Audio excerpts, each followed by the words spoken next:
பதில் உறவாடுவது உறவை பேணுவது அல்ல. பதிலுக்கு பதில் உறவாடுவது என்ன? அவன் என் வீட்டு ஃபங்க்ஷனுக்கு வந்தான், அவன் வீட்டுக்கு கூப்பிட்டா நான் போவேன். அவன் என்ன வச்சிருக்கான்? நான் போக மாட்டேன். ஏன் போக மாட்டேன்?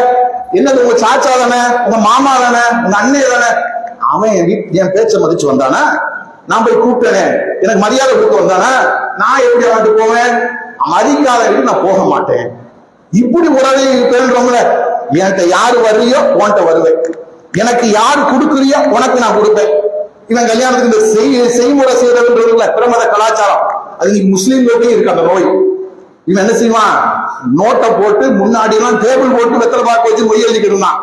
தவிக்க மாட்டுக்கார நைட்டை போட்டு முக்கா பேச பேச இது அண்டர் கொண்டு வச்சிருக்கான். எழுதுறத விடல, அவன் எழுதிக்கிட்டா இருக்கான். என்ன செய்யறான்? மேல வச்சிருந்தத அண்டர் நம்ம வந்தா மூடி வை அவன் போட்டோம் எழுதிக்கிட்டு தான் இருக்கான். ஏன் எழுதுறது என்ன காரணம் தெரியுமா?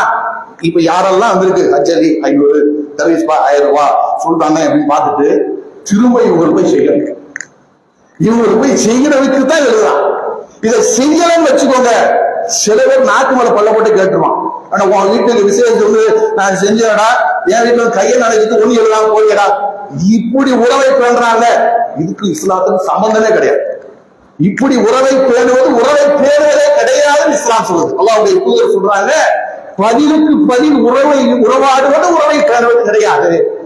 உன்னை வெறுத்தால், உன்னுடைய உறவினர்கள் உன்னை வெறுத்தால், உன்னை புறக்கணித்தாலும் அவர்களோடு போய் உறவாடுவதுதான் உறவை பேணுவது. இஸ்லாத்துல சுயமரியாதைக்கு அவ்வளவு முக்கியத்துவம். ரசூலுல்லாஹ் அன்றாடம் கேட்ட பிரார்த்தனை இருக்கிற அந்த பிரார்த்தனையில சுயமரியாதைக்கு தனி முக்கியத்துவம். யாரிடத்திலும் நான் போய் நிற்க கூடாதுன்னு சொல்லி அந்த சுயமரியாதை அல்லாஹ்விடத்தை கேட்பாங்க. அல்லாஹும்ம இன்னி அஸ்அலுக்கல் ஹுதா வத்துகா வல் அஃபாஃப வல் கினா. இறைவா உன்னிடத்தில் சுயமரியாதையை கேட்கிறேன் சொல்லி ரசூலுல்லாஹ் கேட்பாங்க. அவ்வளவு வலியுறுத்தி சொன்ன ரசூல் ஸல்லல்லாஹு அலைஹி வஸல்லம் சொல்றாங்க, உன்னுடைய சொந்தக்காரன் உன்னைய பகைச்சாலும் சரி, உன்னுடைய சொந்தக்காரன் உன்னைய வெறுத்தாலும் சரி, உன்னுடைய சொந்தக்காரன் உன்னைய ஓரம் கட்டினாலும் சரி, நீ அவனை வெறுக்காத, நீ அவனை புறக்கணிக்காத, நீ அவனை விட்டு ஒதுங்கி வராத, இரத்த பந்தத்தை நீ இணைத்துக் கொள். எந்த அளவுக்கு ரசூலுல்லாஹ் இணைச்சு வாழ்ந்தாங்க தெரியுமா? குறைஷிகள் கொடுமைனா கொடுமை, அவ்வளவு கொடுமை செய்யறாங்க மக்கா காலத்துல.